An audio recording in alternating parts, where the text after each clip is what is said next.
Hello, my Beautiful Thousand Nation. How's everyone doing today? Hopefully, everyone's having a great day. If not, hope it gets better from here. All right, we are back with another MrBallen video. This one is titled Top 3 Videos with Disturbing Backstories Part 9. It was actually suggested by a subscriber, so you know how I feel about those. If we get traumatized, not my fault. Love it. All right, let's get into today's story. Go ahead, turn them lights down low, put on something comfy, go up with someone special. Let's get disturbed. I mean, it's in the title. Use it, right? Today, I'm going to share 3 progressively more disturbing stories, and at the end of each of them, I will share the video that is famously associated with them. But before we get into today's stories, if you're a fan of the strange, dark, and mysterious delivered in story format, then you've come to the right channel because that's all we do, and we upload 3 or 4 times every week. So if that's of interest to you, please replace the like button's sleeping pills with caffeine pills right before their 14-hour plane ride from Hawaii to Okinawa, Japan. Also, please subscribe to our channel and turn on all notifications so you don't miss any of our weekly uploads. All right, let's get into today's stories. God.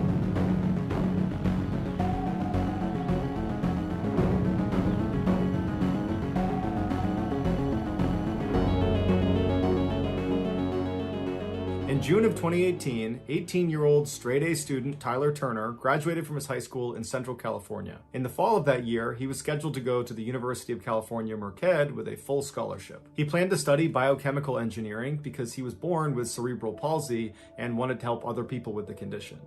That's amazing. I like stories like this. Oh God, it's disturbing. That mine starts off too nice. It's gonna end fucked up, ain't it? Damn, MrBallen. This video one. Why right off the rip? In August of that year, one of Tyler's friends said they wanted to go skydiving to celebrate their birthday. Tyler was nervous about it, but he had never done it before and figured, you know what, it'll be fun, I'll do it. His mother, Francine, who was very close with her son, was very nervous about her son jumping out of a plane, and so she asked if she could tag along to provide moral support and maybe take some pictures, and he said that was fine. So on the 6th of the month, Tyler and his mother hopped in the We just did a skydiving one with MrBallen. That one disturbed the living shit out of me. I'm having flashbacks of it. car and drove over an hour north to the Lodi Parachute Center where they met up with Tyler's other 3 friends. They were all very nervous, but very excited. So the group went inside the main building and Tyler went up to the counter and he paid $100 for a single tandem jump from 13,000 feet. A tandem jump is when 2 people jump together under one parachute.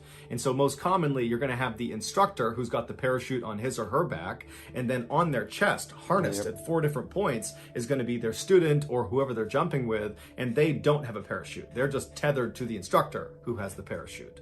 And so in this case, Tyler would be strapped on to his instructor. And so we know this from Monday's video before they did anything else. And so Tyler and his mother walked into the room, they sat down, the TV turned on, and a very simple safety video came on. And partway through it, another instructor walked in and just turned it off and told Tyler and his mother, you've seen enough, you guys can go. Francine was a little bit alarmed at this behavior because it seemed I do not know how I would feel about that. I mean, I get it. The person that's jumping with you is your video. I get the premise, but you no, don't just be like, hey, you seen?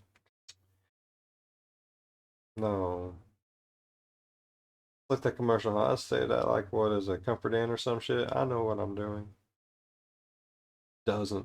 odd to skip over safety when you're jumping out of a plane for the first time, but she figured, you know what, they must know what they're doing, I'm sure it's fine. Just before 10 a.m., Yong helped Tyler get into his tandem jump harness that would allow him to connect onto Yong's chest, and then afterward, Tyler walked over to his mom, gave her a big hug, told her he loved her.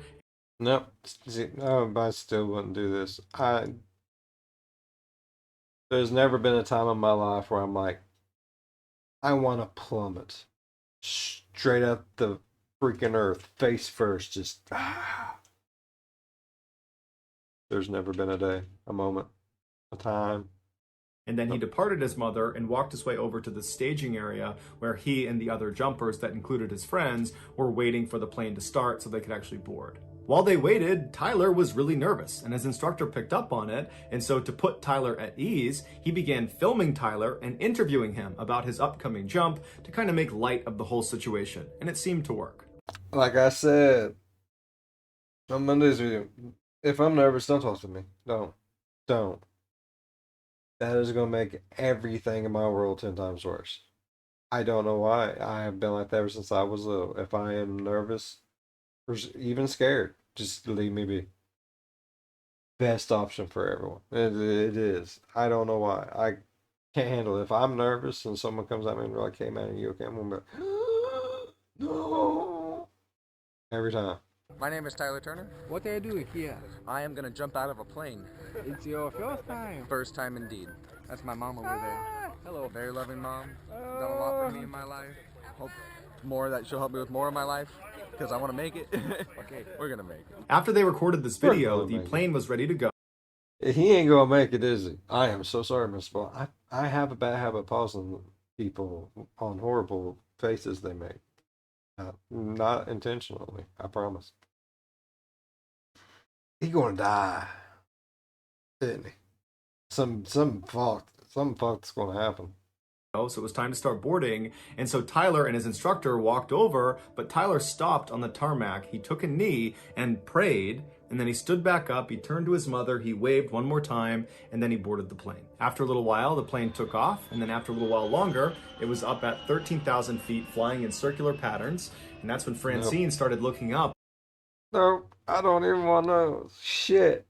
Looking for her son, and at some point she started seeing jumpers come out of the plane, and they were so far away she couldn't possibly make out who was who. And so as the jumpers began pulling their parachutes and all the different colored parachutes are lighting up the sky, she was trying to remember what color her son's parachute was, but she couldn't remember. And so she asked the other people that were watching, that were relatives or friends of the people up there, if they knew what color her son's parachute was, but nobody knew. As they got lower and lower and you could actually start to make out who the jumpers were, she didn't see her son. And that's because her son's parachute never opened. And unfortunately, his instructor, Yang, was not able to fix the malfunction or fire off the reserve. And so they both crashed into the ground, killing them both instantly. Tyler's family sued the owner of the parachute facility after they discovered Tyler's instructor, Yang, was not even certified to be an instructor, and so would not have received any of the required training on how to handle parachute malfunctions. And the owner knew about it. Investigators also discovered that 20 people had died skydiving at this facility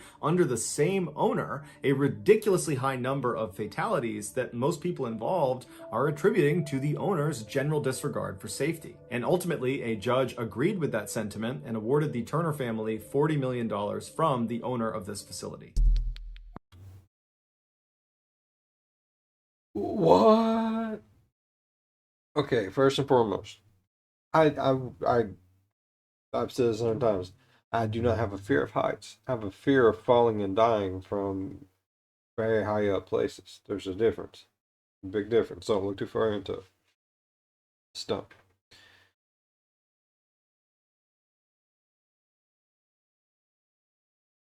Why would you let someone not certified to yeet your customers out of a plane attached to them? Why? Why? That's dumb. Maybe even borderline stupid. Maybe both. No, it's both. It is. That's dumb and stupid. 20 people have died from. I don't even know what the statistics is on skydiving places, but I imagine that's probably not good. I don't remember how long they said it was open, but I'm still pretty sure that ain't good. Gotta be bad somewhere.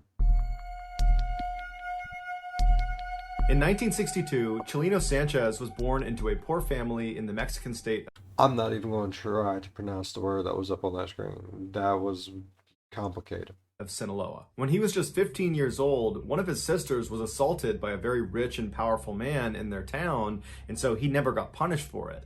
2 years later, when Chileno was 17, he saw this man at a party, and he walked up to him and shot him in the head, killing him instantly. That's fair.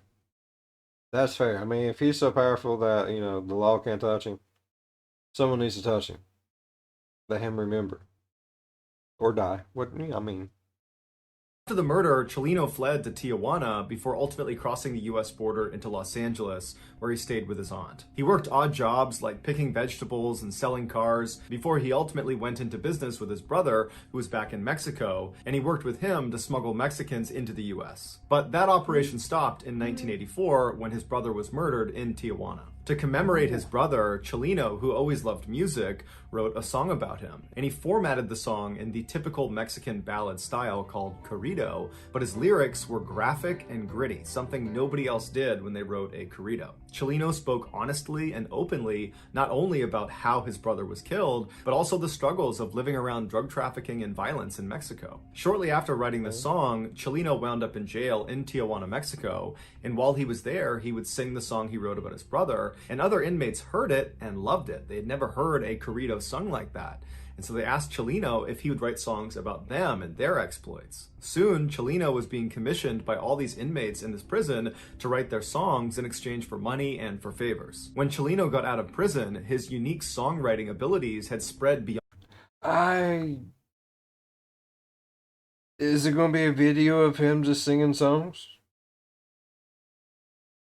on the prison walls to other criminals and drug traffickers and kingpins in Mexico, and before long, Chelino was being approached by those people to write their songs. His corridos pioneered a new subgenre of music called narco corrido for their ties to the narcotics industry. Some people today compare the style and lyrics of the narco corrido to gangster rap. By 1987, Chelino's music was not just being shared amongst his paying clients. It had spread into Los Angeles and all over Mexico and was becoming very popular, even though it wasn't being played on the radio because radios thought his lyrics were too graphic. And so it was spreading largely because of word of mouth and because Chelino himself would go to car washes and street corners and he would sell his cassettes to anybody who would take. That's pretty freaking cool. So this dude just made up a whole new genre of music. That's awesome. I don't care who you are. I mean, I don't care what the genre is or that weird ass name. I mean, no, close enough. That's cool. He made up all new music. By 1991, Chelino was so famous that he actually went on tour, and everywhere he went, the venue would be completely sold out. But given what his narco corridos were about, largely about drug trafficking and the people that are involved in that ecosystem, the people that would actually come to his performances were often rough and dangerous people, or were at least tied to rough and dangerous people. Well, yeah, I mean, the genre of music has narco in it, we all know he's bad. 1992, when Chelino was I've watched Narcos, it's bad. Performing in California, while he was on stage, this 33-year-old guy rushed onto stage with him and drew a gun on him, and Chelino, who was always carrying a weapon himself, drew his pistol and fired at this guy first. And then what ensued was this crazy gunfight on stage, practically point blank, between Chelino and this guy. And they both managed to shoot each other. Chelino got shot in the lung, and this guy got shot in the mouth. They would both... Oh, shit. He got 50 Cent in it. Oh, God. What? Survive, but 8 audience members also got shot, and one of them actually died. This made international headlines and, by all accounts, should have devastated Chelino's career. But in fact, it pumped his career even more, didn't it?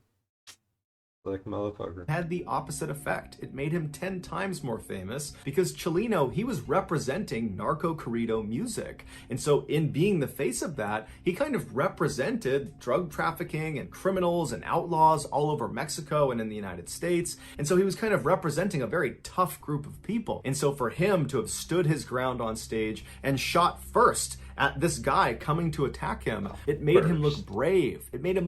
Not only did he shoot, that son of a bitch shot first.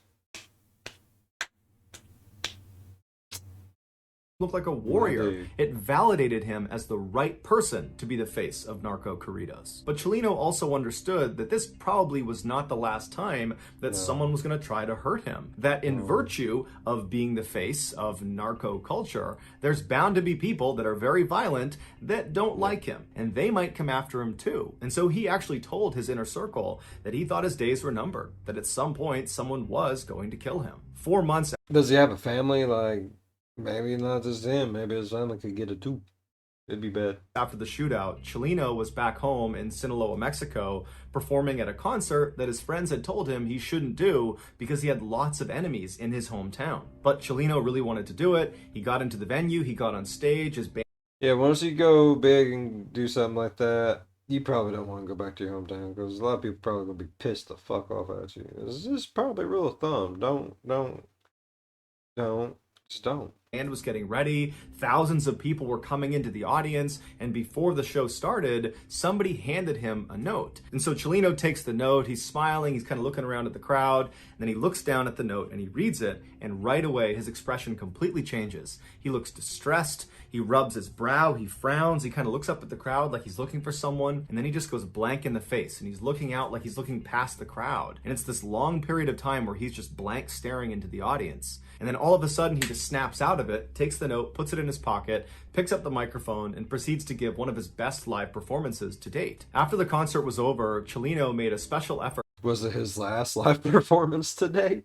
to say bye to everybody in his band, and he said bye to some people in the crowd, and then finally, after this kind of long drawn out goodbye, he walked out the back door. Shortly after, he was kidnapped, tied up, and then shot in the back of the head, execution style. It would turn out that note he received on stage was from his killers, who we don't know exactly who they are still to this day, but the note said, after this performance, we're going to kill you. And so that was the reason Chelino was so distressed, because whoever it was, he obviously understood it was a credible threat. But instead of panicking, he just decided he would give an amazing performance and then face his destiny. And so when he went outside, he knew he was going to get murdered. And he did. Here is the moment Chelino was handed that That's fucking craziness. note on stage, informing him he had been marked for death.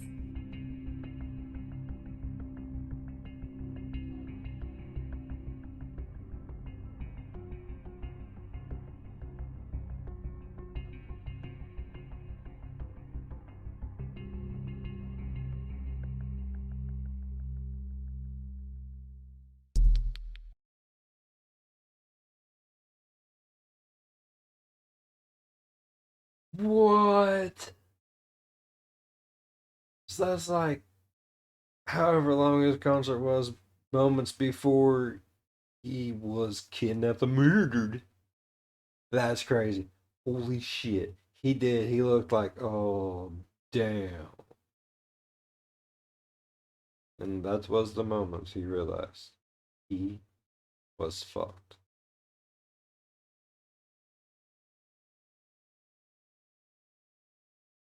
And no one still knows who it was to this day.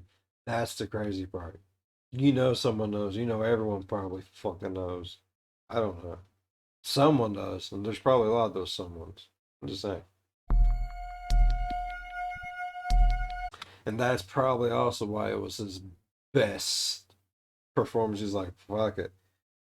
They gonna remember this. Yeah. Like that. Exactly like that. I was there. Despite the fact that today there is already tons of shocking content on the internet, Yes. there is still something truly insane about Wu Yongning's videos. In 2017, Wu was a 26-year-old climbing enthusiast who was dubbed China's first rooftopper. A rooftopper is someone who, usually illegally, climbs onto rooftops, cranes, smokestacks, big antennas, skyscrapers, or any other really high, dangerous location. Almost always, these daredevils are going to these incredibly dangerous locations in order to capture footage of themselves so they can post it to the internet in hopes that it goes viral and they become famous and make a bunch of money. But because there are so many people That's the stupidest fucking thing I've ever heard in my life. I am not doing that ever. No one should ever do that. Why would... competing for the internet's attention, rooftoppers really need to push the envelope if they want to stand out and make it big. And Wu Yongning did just that, and the internet rewarded him with millions of followers and hundreds of thousands of dollars. Most rooftoppers would go to the tops of these incredible locations and then take selfies of themselves standing there posing at the top. Wu would do that, but he also did a couple other things that nobody else was doing that kind of became his trademarks.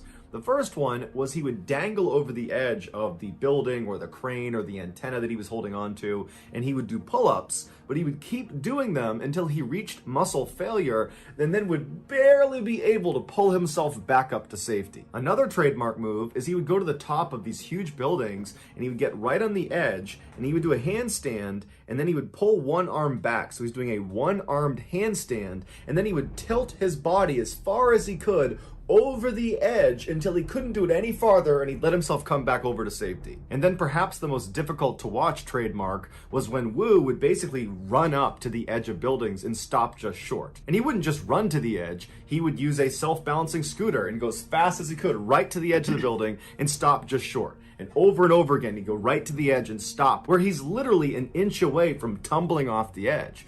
Or he'd line himself up where he knew exactly how far he was from the edge, and he would do these really aggressive somersaults forward, and he would stop with his legs dangling off the edge of the building. And of course, all of these trademark moves. He's a fucking idiot. I hope he ain't dead because then I feel bad for calling. No, he's a fucking idiot. I don't feel bad for calling him an idiot. That's stupid. Why would you do that? That's... You know, you always hear, oh, it's like a 1 in 1,000, 1 in a billion, 1 in a million. You do things enough that those odds change.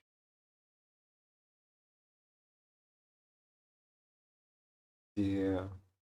Moves were done without any safety equipment, and most times Wu did these stunts without anybody there to potentially pull him back up if he gets stuck. About 3/4 of the way through 2017, Wu had posted over 500 videos and live streaming clips to various social media sites, and he was starting to make some real money off of it. On one video sharing site alone, he had made over $80,000 just from donations that had come in, and so it was clear this was becoming a career. But as the money and the fame I retract my previous statements. The man's a genius. Yeah. He was a trailblazer. No further questions. were coming into Wu, he started to realize that in order for him to stay on top and keep earning at this level, he would need to continuously outperform his last big stunt. And already he was brushing up against death on virtually every video he took. In early November of that year, Yeah, that's the other problem. You can only push your limit so far. So if you start up here and this, you can push your limits like here. Not good. Low expectations. It's always the best option. Just low expectations. Wu heard about a competition that was offering $15,000 to its winner. The details of this competition are hazy at best, but from the sounds of it, it was a viral video competition. Make the most viral video and you win the prize. This competition served as motivation for Wu to finally attempt his craziest stunt yet. He figured if he had the footage of this particular stunt, he was sure to win this competition, and with the prize money, he could pay for his wedding and His craziest thing is the motherfucker, boom, like in the back, and he's hanging, and then bro's hanging, and he's not, and death. There's death. That moment right there, death. Unless you have a heart attack here, then it's death and smush. Death smush. Awesome name of a daycare. Welcome to Death Smush. We'll take care of your kid. cover his mother's medical expenses. And so on November 8th, Wu traveled to the Huaiyan International Center in central China. This massive 62-story skyscraper would be the tallest building Wu had ever performed a stunt on. The public was only able to get up to the 44th floor, and so Wu had to take the elevator up to somewhere between the 40th and 44th floor, at which point he climbed out of a window and free climbed his way all the way up to the top, so 20 additional floors just climbing the side of a skyscraper. Once he got to the rooftop, he set up his tripod and his camera, and he turned Motherfucker Spider-Man. on his live stream. And then he walked around and he began preparing himself for the stunt. Livestream viewers that tuned in would see Wu sitting on the edge of the skyscraper, and he's meticulously wiping down the edge of this building. It's the area he'll be grabbing onto to perform his stunt, which was going to be his trademark pull-ups. And so after several minutes of Wu cleaning this ledge, he begins to lower himself where his arms are still tucked up over the ledge. So he's not hanging, he's got his arms kind of anchored on the top. He's like testing the edge of this lip. And he kind of feels around and he can tell that it's not a good grip. It's not good enough for him to go down to a full extension. And so he pulls himself back up and he goes back to wiping down the edge. And from the looks of it, it seems like Wu is actually pretty nervous about this stunt. And normally when you watch Wu's videos, Well, motherfucker just climbed 20 stories. I would be fucking nervous too to do a fucking pull-up. He just pulled up fucking 20 stories. He's gonna die. he doesn't seem nervous at all, even leading up to his stunt. But this one just seemed different. And so after again wiping down this ledge as much as he possibly could, he gets himself ready, lowers himself onto his arms, he lets his legs drop over the edge of the building, and then he goes to full extension. And from there, he does 2 complete pull-ups, and then after the second pull-up, he begins to try to pull himself back up to safety. But he's fatigued and he can't quite get himself up over the edge. He starts to use his feet to try to use the glass to push himself back up, but he can't get a grip. And for the next 15 seconds, Wu is desperately trying to get himself up and over this ledge. He's trying to muscle himself up, but it's obvious he's completely fatigued. I mean, he did free climb almost 20 He should have took a Snickers bar with him, a banana, protein bar, some Pedialyte, a couple Gatorades. He should have went prepared. I don't know, that's a lot of weight to carry up 20 stories. He probably knew that. He should have just took a shit ton of protein bars. And something for the electrolytes. But definitely a shit ton of protein bars. And a Snickers bar. Because you gotta. You gotta. stories to get up there, and so it makes sense his arms would be tired, but there's nobody up there to help pull him up. And so after a while he goes back to full extension because he can't do anything, and he looks down as if he's sizing up if he can survive this fall, which he obviously can't. And then the camera picks up a sort of whimpering sound that appears to come from Wu, and then he loses his grip and he falls to his death. Here is a segment of his final video right before he fell.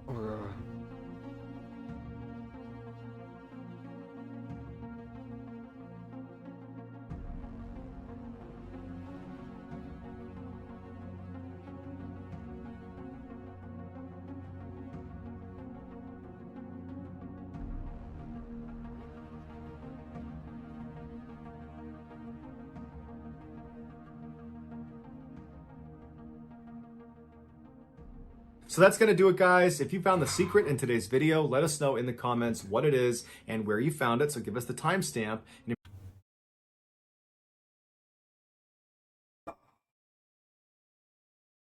That's awful. And everyone who was there during the live stream got to witness his death like first fucking hand. At least the moment leading up to the fall to his death. Oh God.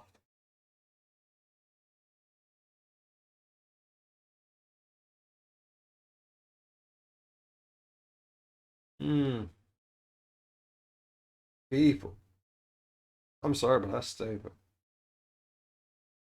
I know he's dead and all, but that's stupid. No.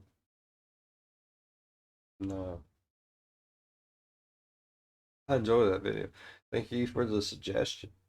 Alright. If y'all enjoyed today's video as much as I did, please leave a thumbs up. If you're a fan of the spooky, scary, strange, deranged, disturbing videos, think about subscribing. We watch those here. As always, be good to one another. I'll see you in the next one. Bye-bye. Those are all really, really fucked up stories. I mean, seriously, the plane one. Right after we did a plane one, and then a dude falling from the heights. Man, it's like my worst fears come alive.